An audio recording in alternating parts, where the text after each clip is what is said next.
Listo. Buenos días. Pues a continuación vamos a la revista de los viernes. En esta sección vamos a hablar sobre pues cráneo, específicamente en trauma. Primero pues presentamos aquí el artículo que se va a discutir hoy. Este artículo se llama Factores de riesgo para intervención neuroquirúrgica en las primeras 48 horas de admisión para pacientes con TEC leve y hematoma subdural aislado. Antes de entrar como tal a la discusión del artículo, vamos a empezar primero con unas generalidades y un poquito de contexto.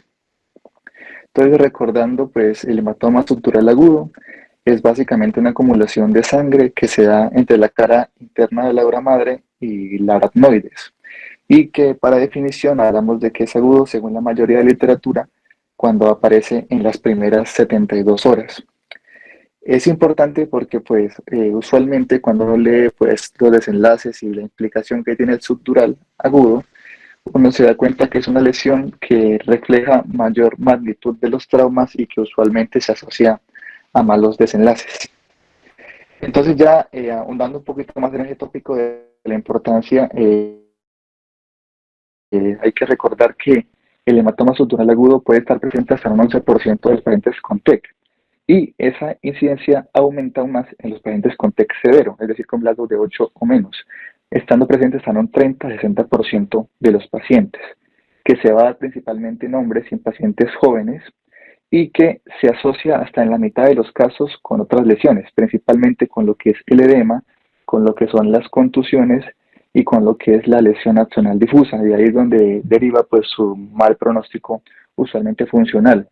Y en las series uno encuentra también mortalidades altas, usualmente entre un 50 a un 90% de los casos. Ya con respecto a la etiología, pues hay muchas etiologías, pero en este contexto vamos a hablar específicamente de las traumáticas. Se extrapola de todo lo que ya hemos hablado de trauma de cráneo, siendo principalmente representado por los accidentes automovilísticos y las caídas. Especial consideración en los pacientes que tienen coagulopatías o que toman anticoagulantes o que toman antiagregantes. Entonces, un poco de la fisiopatología. Usualmente los hematomas subdurales agudos se dan, pues como lo decíamos, en contexto de trauma, pero específicamente los mecanismos que conllevan a él son principalmente los desgarros de las venas puente, las lesiones de vasos corticales, ya sean venas o arterias, o en otros contextos, que es el que peor pronóstico lleva, es cuando es un sangrado que se extiende secundario a una laceración cortical, también llamado en algunas literaturas como síndrome de estallido del polo temporal.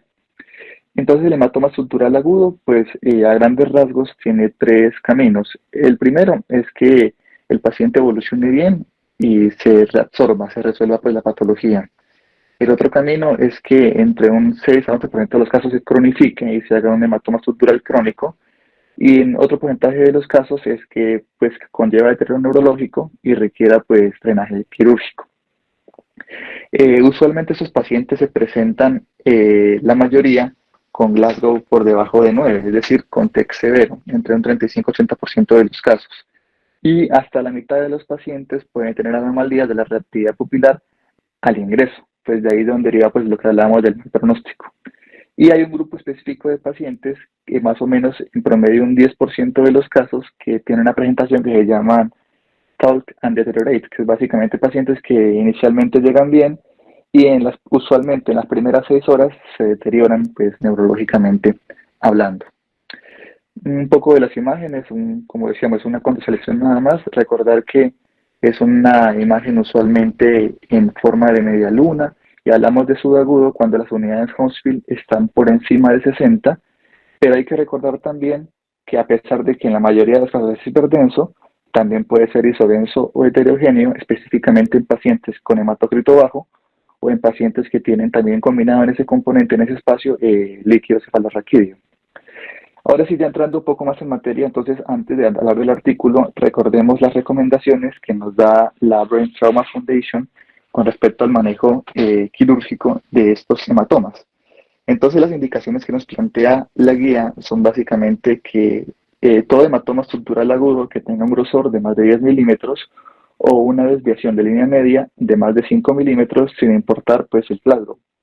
La otra indicación que nos da es un paciente que tenga un Glasgow menor a 9 y que a pesar de que en conjunto con eso podemos hacer de lado el criterio estricto de 10 milímetros o 5 milímetros de línea media si el paciente se ha deteriorado, caída de 2 puntos o más, si tiene anomalía de la reactividad pupilar o si tiene una hipertensión intracraniana refractaria pues, al manejo médico. Y también nos recomienda que en todos los pacientes con TEC severo y un hematoma subdural pues, agudo asociado, pues se use el monitoreo de PIC. Con respecto al tiempo, pues la guía nos recomienda que se haga tan pronto como sea posible. Según la literatura que encontré, la mayoría de series reportan que el punto de corte entre buenos y malos desenlaces está aproximadamente entre 2 a 4 horas, pero debido a esa variabilidad del tiempo, pues la guía por ese motivo nos pone que es que sea lo más pronto posible. Y con respecto a la técnica quirúrgica, uno encuentra incluso desde trépanos hasta craniotomías descompresivas, pero la más usada en la mayoría de casos es la craniotomía pues como tal. Y ya pues teniendo en cuenta, recordando el Rescue IDS, que se mostró que no hay pues diferencias significativas al usar la craniotomía descompresiva de forma rutinaria en estos pacientes. Entonces ya abordando esta pregunta de lo que hablábamos al inicio de la charla del manejo conservador, hay unos escenarios específicos en los que uno podría plantearse el manejo conservador, específicamente pacientes con Glasgow por encima de 12, línea media desviada menor a 5 milímetros, que conserven cisternas de la base y que no tengan otras lesiones que requieran manejo quirúrgico, es decir, pacientes con TEC leve sin un efecto de masa significativo. Y cuando uno mira, por así decirlo, los artículos que propusieron estos criterios, uno se da cuenta que de los pacientes llevados a manejo conservador, 6.5% requieren alfilar cirugía. ¿Y cuáles fueron los factores que se asociaron al deterioro? El mayor uso del hematoma, línea media desviada, el paciente que abuse de alcohol, la localización principalmente temporal o parietal y que tenga un paciente con historia o propensión a caídas. Entonces, por este escenario, por lo que estamos mencionando, es que vamos a hablar pues de este artículo como tal.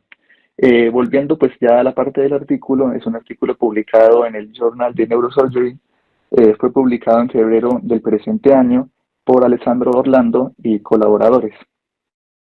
Entonces, ¿cuál fue el problema que nos plantea el artículo? Básicamente nos dice que la incidencia del hematoma subdural agudo, aislado, en pacientes con TEC leve, viene en aumento. Eso principalmente asociado a lo que es el envejecimiento de la población y al aumento de la prevalencia del consumo de antiagregantes y anticoagulantes. Y también nos plantea que es que cuando uno mira las series o mira como los reportes en general, dentro de las lesiones que se encuentran en TEC leve, el hematoma subdural agudo es la lesión que tiene mayor variabilidad interhospitalaria e interpuestratantes con respecto al manejo. Y que todos los pacientes que tienen TEC leve y un hematoma subdural agudo asociado, más o menos el 10% de los pacientes, al final de cuentas, van a requerir algún tipo de intervención. Entonces, justo por ese problema que el artículo plantea pues, la pregunta que veremos ahora. Entonces, ¿cuál es el objetivo del artículo? El objetivo básicamente era identificar factores de riesgo independientes, es decir, que conserven su relación, su asociación, a pesar de los modelos de regresión y las otras variables, específicamente en qué ámbito, demográficos, clínicos y radiológicos, y ver si esos factores que se analizan se asociaban a algún tipo de intervención neuroquirúrgica, como lo decíamos, en pacientes con TEC leve y en hematoma subdural aislado. Entonces, si descomponemos la pregunta pico, sería básicamente pacientes con hematoma subdural agudo aislado tras un TEC leve, viendo qué factores de riesgo los llevaban a pasar una intervención en las primeras 48 horas en comparación a los pacientes que no necesitaron intervención.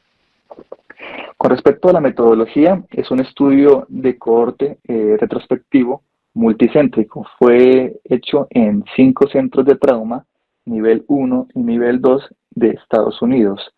Se recolectaron pacientes entre 2016 a 2020 y en total fueron 1.333 pacientes. Los criterios de inclusión que se usaron fueron pacientes adultos que tengan un diagnóstico de hematoma subdural agudo pues confirmado en la historia clínica, que en la TAC inicial, la de ingresos, se haya visto ese hematoma, que haya llegado en las primeras 48 horas después del trauma y que haya tenido claramente un TEC leve, un Glasgow entre 13 a 15. Se excluyeron los pacientes que tuvieran asociados otros tipos de hematoma, que tuvieran fracturas craneales, o que no hayan sido valorados por neurocirugía de forma temprana, las primeras 48 horas, como lo decíamos. Lo que quisieron evaluar es lo que mencionábamos, ver qué factores se asociaban a intervención quirúrgica o a intención del neurocirujano de hacer cirugía. ¿Eso por qué? Porque hay pacientes que tenían voluntades anticipadas de no cirugía o de no intervenciones, o pacientes que rechazaban pues la familia o ellos el procedimiento. Y ellos digamos, para estandarizar la parte de los parámetros del hematoma, hicieron medición de la línea media, el septo pelúcido, hasta lo que es la FALS. Miraron la longitud máxima en 4 cortes en el corte axial, miraron grosor, sobre todo en los cortes coronales, porque mencionaban que en los cortes axiales, si uno mira los cortes más superiores, usualmente el tamaño del hematoma se puede sobreestimar. También tomaron en cuenta hematomas agudos sobrecrónicos y también miraron hematomas múltiples, siempre y cuando pues, todos hayan sido subdurales. Entonces, ¿cuáles fueron las variables que analizaron con su relación y asociación pues, con la probabilidad de intervención neuroquirúrgica? Fueron en 3 categorías: demográficas, clínicas y radiológicas. Las demográficas, específicamente edad, sexo, etnia y tipo de aseguramiento. Clínicas, mecanismo del trauma, el Glasgow y específicamente cada componente del Glasgow, los signos vitales, las comorbilidades, y dentro de las radiológicas, la ubicación, si era agudo sobre crónico, el grosor, la longitud, el efecto de masa con línea media, cuántos eran, si había signos de herniación y cómo se comportaron en el control imagenológico. Para el análisis estadístico fueron básicamente, primero para la parte descriptiva se reportaron pues las variables, si eran categóricas, con frecuencias absolutas y porcentajes. Si eran variables continuas, las reportaron con medias de versiones estándar y con medianas. Y para los modelos de regresión logística, o sea, para la fuerza asociación de las variables, usaron ese tipo de modelos y aplicaron pues una variable bajo la curva que varió según si eran variables clínicas, radiológicas o combinadas. Y fueron calibradas con la prueba de Lenshow. Entonces, ya cuando uno se pone a ver la tabla 1, es decir, las características basales de los pacientes estudiados, pues se encontraron primero los siguientes datos: que la mayoría de los pacientes eran principalmente mayores de 60 años. Si uno mira ahí la suma, eso daría más del 50%, casi cercano al 70%. La mayoría de los pacientes también fueron hombres, representados en 51% de los casos. Usualmente, pues como en Estados Unidos, la mayoría de población pues fueron gente blanca. Se miró pues también la parte de lo que decíamos del aseguramiento, pues eso no que tengamos implicación. El mecanismo de la lesión, que sí es algo muy importante, se encontró principalmente que la principal etiología encontrada en esa serie fueron las caídas, seguido por los accidentes de tránsito. Y cuando se miraron ya el Glasgow al ingreso, la mayoría de pacientes tenían un Glasgow de 15, o sea, no tenían ningún tipo de deterioro. Y en los pacientes que tenían un Glasgow entre 13 o 14, predominó pues el Glasgow de 14, y el componente que más estaba afectado en esos pacientes era principalmente el Glasgow verbal, como lo estamos viendo en la parte de abajo. El siguiente componente importante, pues a ver las características de base de los pacientes, es que un 25.9% de esa población tenía o tomaba algún tipo de antitrombótico o de antiagregante. Entonces, como conclusiones pues, de estos datos, básicamente que se pueden extrapolar a nuestra población sería que usualmente es gente en promedio de 70 años, predominantemente en hombres, la mayoría son por caídas, y usualmente pues, se extrapola también, son gente hipertensa, diabéticos, y que casi un tercio de esos pacientes toman aspirina o están anticoagulados.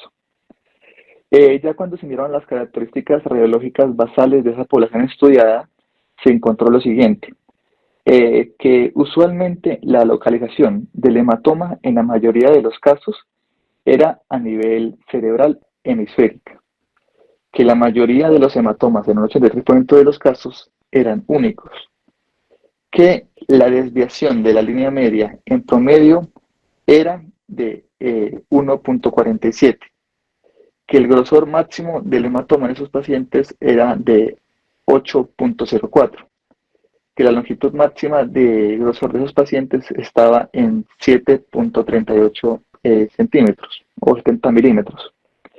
Y que la mayoría de los pacientes, en la mayoría de centros, tuvieron imágenes de control en 90% de los casos, y que esos pacientes a los que se les hizo imagen de control se encontró empeoramiento de o sea, del hematoma imagenológicamente hablando en un 10% de los casos.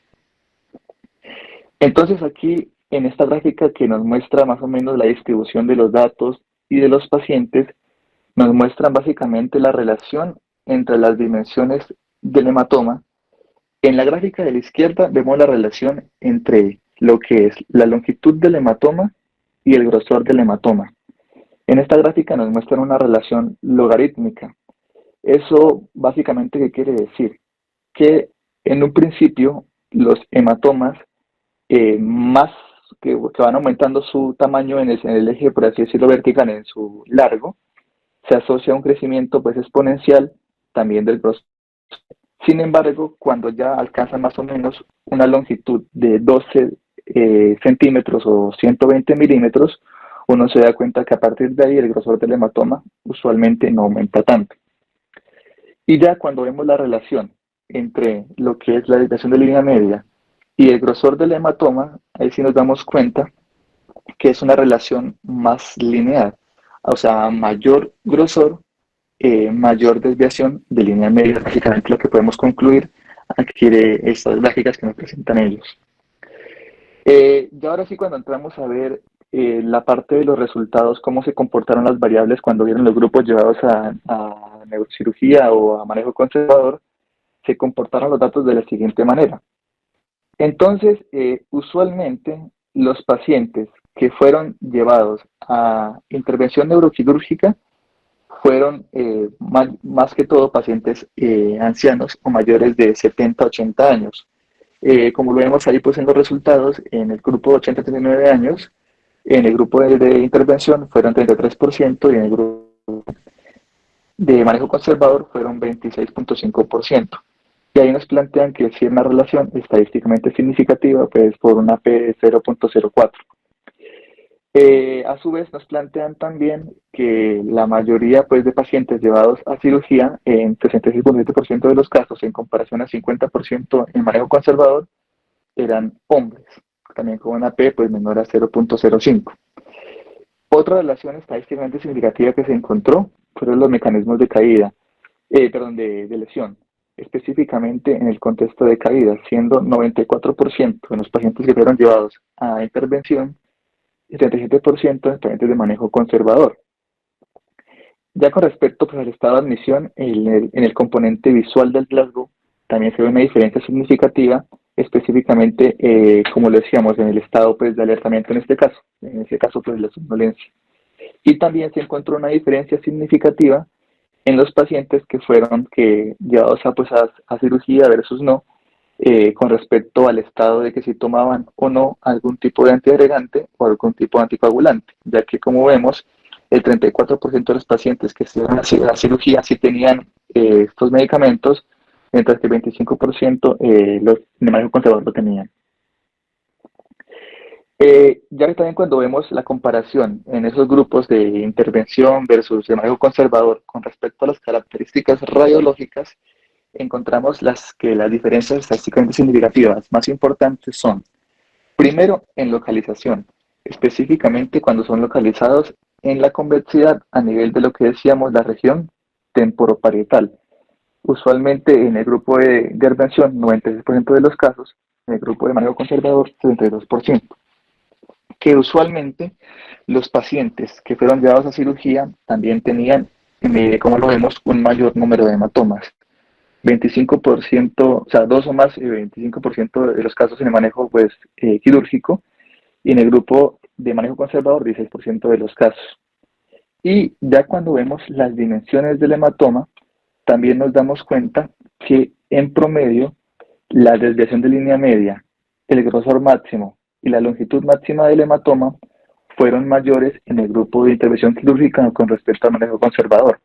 Entonces, ¿cuál fue el promedio de desviación de línea media en los pacientes llevados a manejo conservador? de manejo quirúrgico fue de 7.38 milímetros. Con respecto al grosor máximo del hematoma de los pacientes llevados a intervención, fueron 19.94 en comparación al manejo conservador de 6.89. Y con respecto a la longitud máxima, fue en promedio 135 milímetros o 13 centímetros en comparación a 64 milímetros o 6.4 centímetros en el grupo de manejo pues, conservador. O sea, como concluyendo básicamente aquí, que usualmente los pacientes que se iban al grupo de cirugía tenían un promedio desde la línea media de más de 6 milímetros con respecto al grupo conservador, que tenían un grosor del hematoma 13 milímetros en promedio más que el grupo conservador y una longitud máxima de más o menos también más de 6 milímetros con respecto al grupo conservador. Y que también gran parte o mayor parte de esos pacientes tuvieron un deterioro imagenológico en la imagen pues, de seguimiento. Entonces, ya cuando se aplicó el modelo de regresión logística, es decir, cuando quisieron ver la fuerza de asociación específicamente de cada una de las variables que estamos mencionando, encontramos que fueron significativos los siguientes. Entonces, ellos tomaron varios modelos. A grandes rasgos, el modelo 1 fue un modelo univariable, vieron la asociación de cada variable por individual. Y ya los otros modelos combinaron las variables clínicas, radiológicas y demográficas. Entonces, ¿cuáles fueron las variables que se asociaron a mayor probabilidad de intervención neuroquirúrgica? El hecho de ser hombre con un OR ajustado de 2.25. El hecho de que el mecanismo haya sido una caída con un OR ajustado de 13.96. Que la gravedad del trauma, o sea, que el Injury Severity Score haya sido también mayor con un OR ajustado de 2.84. Y ya con respecto a las variables, con respecto al hematoma, encontramos también que la localización temporoparietal, o sea, en la convexidad, se asoció de forma pues univariable con un OR no ajustado de 17.01. Que el hecho de que sean dos hematomas o más en comparación a uno tiene un OR de 1.78. Y que lo que mencionábamos, las dimensiones a mayor grosor, mayor dirección de línea media o mayor longitud también tuvieron un OR pues ajustado de más o menos 2.44 a 3.24 como lo vemos en la tabla. Entonces, si uno quisiera resumir eso ahí con respecto a los resultados, ¿qué podríamos concluir de ahí? Es que las variables radiológicas fueron más predictivas que las clínicas. ¿Y cómo fue como la conclusión de los datos con respecto a las variables radiológicas? Es que el grosor del hematoma subdural agudo mayor a 18 milímetros tiene un OR de 3.23 para una intervención pues, de tipo neuroquirúrgica y que ese aumento de grosor aumenta en un 233% la probabilidad de que el paciente sea llevado a una intervención. Que el desplazamiento de línea media mayor a 7.3 milímetros tiene un OR de 2.56 y que esa desviación más de eso aumenta en un 156% la probabilidad. Y que el área bajo la curva de las variables radiológicas fueron de 0.95, que superó a las variables clínicas y demográficas, como lo estaban mencionando, que era 0.75.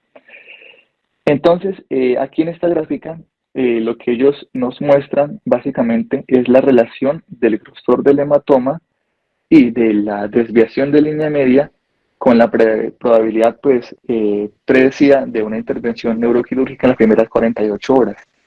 Y es básicamente una representación visual de los datos que acabamos de mostrar, que básicamente es que uno mira que más o menos los datos de la mayoría de pacientes que son los punticos rojos que fueron llevados a cirugía, usualmente tenían un hematoma que estaba entre 15 a 20 milímetros y una desviación de línea media que más o menos estaba superando los 6 a los 8 milímetros como lo mencionábamos ahí. Eso es básicamente lo que está recolectado en la gráfica que se representa pues, los datos que acabamos de decir. ¿Qué otros resultados se encontraron que también son importantes pero no fueron tan fuertes estadísticamente? Que los pacientes que fueron llevados a cirugía tenían mayor alteración del Glasgow, específicamente su componente verbal.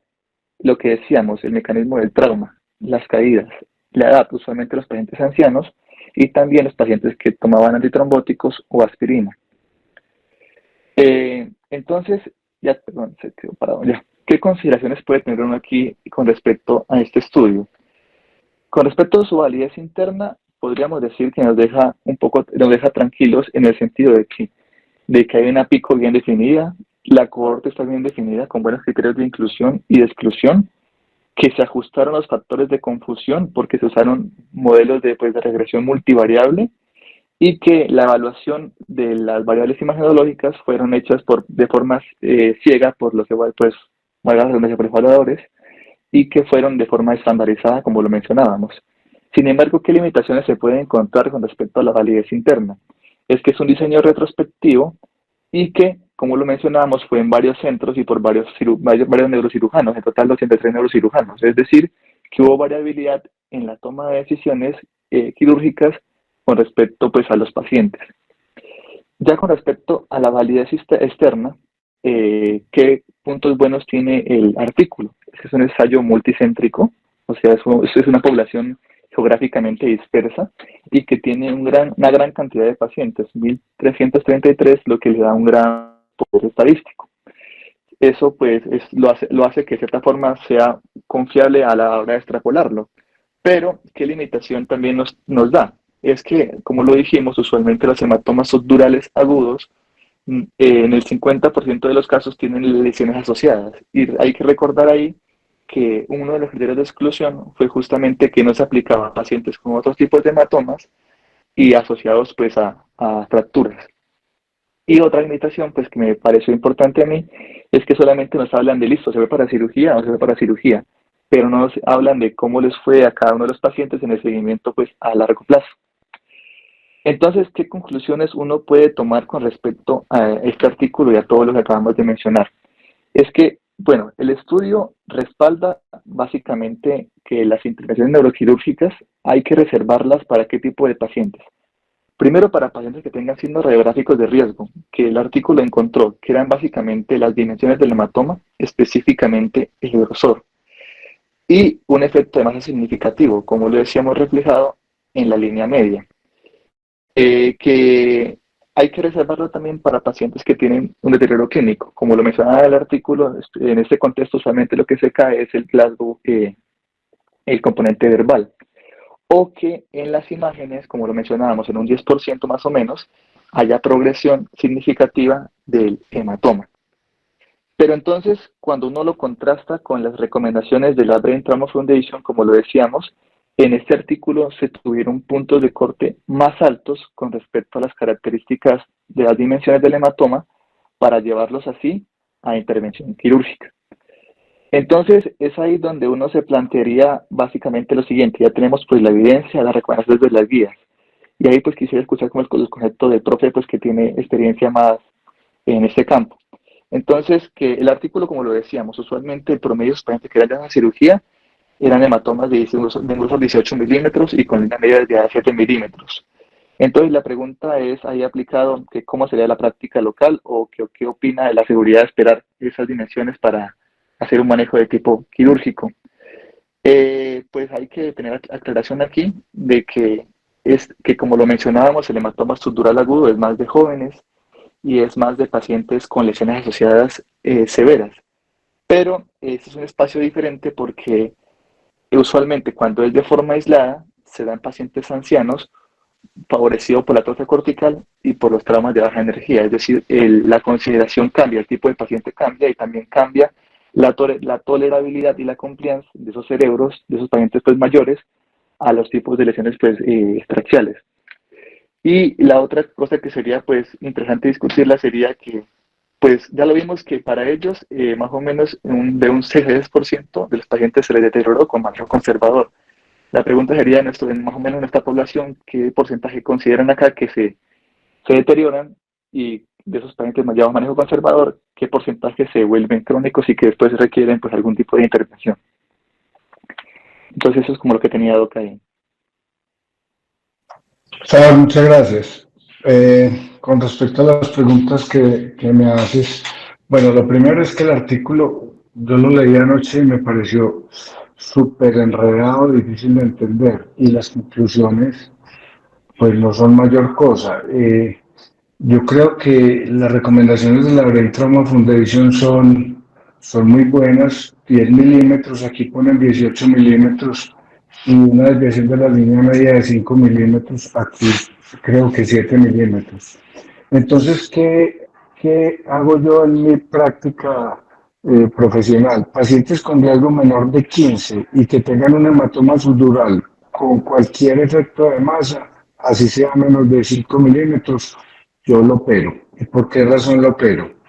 Porque ya he tenido pacientes jóvenes que por intentar manejo conservador tienen un deterioro súbito y se mueren. Entonces, cuando a uno se le muere uno o dos pacientes jóvenes por no haberlo operado en el momento que lo tenía que operar, ya aprende que es mejor operarlos a todos. Lo segundo es que cuando usted los opera, el paciente al otro día mejora su condición, usted lo saca de la unidad de cuidados intensivos y a los 2 días está en la casa. Mientras que si no lo opera, son 4 o 5 escanografías, una estancia en la unidad de cuidados intensivos de 5, 6, 7 días y una hospitalización que puede ser hasta 15 días, con cefalea, manejo con esteroides, y entonces es un paciente que no da agilidad, digamos, al centro hospitalario. Pero yo entiendo que algunos se pueden manejar médicamente, sobre todo cuando el Glasgow está en 15. Cuando está en Glasgow de 14 o de 13, yo siempre tomo la decisión de operarlos.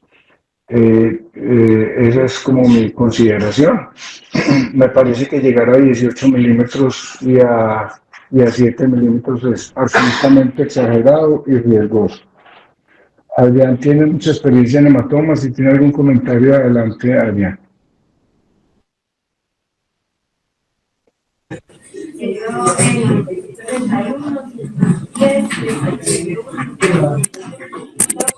Nachito, buenos días. ¿Y qué haces si el paciente no es Hola, joven, Pacho. sino viejito? Y está en algo menor de 15. Sí, viejito Eh, con el lago, pues, está en 14, pongámosela en 14 para ponerla más difícil. Y no tiene vómitos, ya comió incluso. Pacho, yo creo que es mejor operarlo. Les va mejor, me parece a mí. Yo en esos digo, no, esperemos que se vuelva crónico, que es más fácil. Bueno, eso Pero también se puede hacer, pero yo sí, creo que si uno los opera, le resuelve el problema, sale de la unidad y el paciente, pues a la larga le va mejor, me parece a mí. en el joven sí, el viejito después le da una neumonía, le pasan sonda en el quirófano y le da una infección urinaria, en fin. Entonces, digamos Pacho, los viejos, defina viejo porque a ver si seguimos siendo amigos usted y yo. no, pues viejo puede ser de 20 para arriba, dependiendo de la atrofia cerebral que tenga. ¿Sí me entendés? Es Sí, más como ese concepto, porque también hay unos jóvenes de esos que pues que tienen su toxicodependencia y eso, que tienen un cerebro superatrófico que uno dice, no, pues ahí le cabe otro litro de sangre sin problema. Entonces, sí. ese es como un factor ahí anatómico importante, ¿cierto? Los pacientes jóvenes, pues porque hacen el deterioro tan súbito, porque eh, la ocupación del cerebro en la bóveda craneana es mucho mayor, entonces un cambio muy bajito de volumen o de presión descompensa completamente todo todo el sistema. En cambio, el paciente que tiene una atrofia cerebral, pues normalmente el deterioro es más lento y más predecible, o sea, no hace un deterioro súbito. Ese es como un concepto ahí a tener en cuenta o algo que yo miro antes de tomar la decisión. Ninguna de las dos cosas está absolutamente bien o absolutamente mal. Todos los pacientes son susceptibles de complicaciones en ambas conductas. Yo sí creo que más de 10 milímetros y más de 5 de desviación de línea media son hematomas muy quirúrgicos en pacientes jóvenes. Y en pacientes viejitos, pues ahí yo creo que hay más controversia. Sí, Pacho, estamos de acuerdo. Es controvertido. Profe, perdón, sino que digamos ahí es donde entraría como la parte del artículo, que es que la población de este artículo era justamente mayor usualmente, por lo que hablamos de la Mayores. confianza y eso, ¿no? Sí, por eso es que yo creo que en el artículo toleraron a Chito unos volúmenes de hasta 18 centímetros y hasta 7 de desviación de línea media. Probablemente un joven se descompensa con 10, pero un paciente con más atrofia cerebral con 10 puede estar perfecto. Es a lo que voy. Eso era lo que quería, pues, como hacer hincapié, que el artículo precisamente tiene esa tolerancia, porque el 70% eran pacientes mayores.